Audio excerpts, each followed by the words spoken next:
Games You Missed is a series where I highlight a great game that may have escaped your notice. How did Travis Strikes Again mostly slide under the radar? Well, when you're releasing a game like this, you probably want to avoid the same fortnight as both Kingdom Hearts 3 and the Resident Evil 2 remake.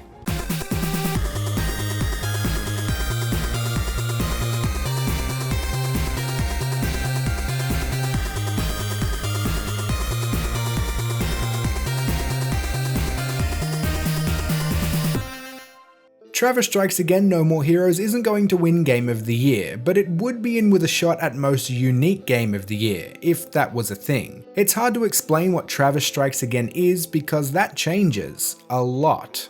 At its core, it's a hack and slash or beat 'em up type game, sort of a blend between the two. Not as extensive as something like Bayonetta or Devil May Cry, but offering a significant amount of combat variety over an old school beat 'em up. This is just the gameplay glue that holds this wild and wacky package together though. Beyond this surface level gameplay is where the game truly shines. Travis Strikes Again is a journey through Suda51's early gaming life. The story of Travis seeking 6 death balls is told through very old school text adventure sequences, and each death ball is actually a new game that Travis must conquer.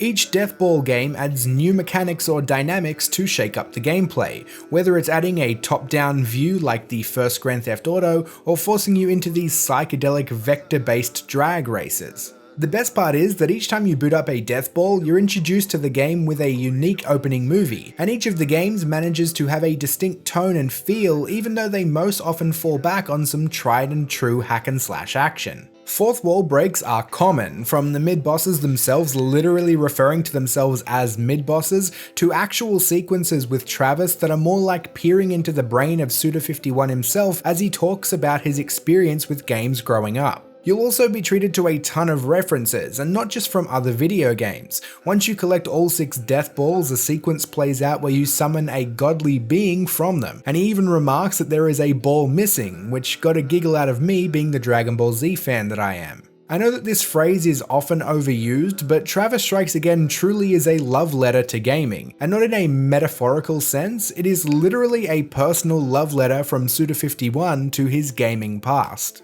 The thing that I really love though is the soundtrack. It's all pretty good, but there are a couple of killer tracks.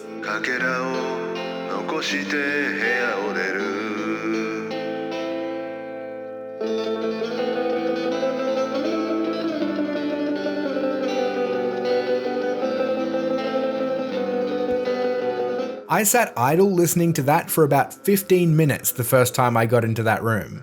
Travis Strikes Again No More Heroes is a strange, unique experience. It offers cathartic hack and slash combat that can be enjoyed in short bursts, and tons of story, dialogue, quirks, and variety to keep you interested for long sessions. It may have slid under the radar when it first launched, but it's definitely worth checking out. Thanks for the liking, subscribing, and the sharing!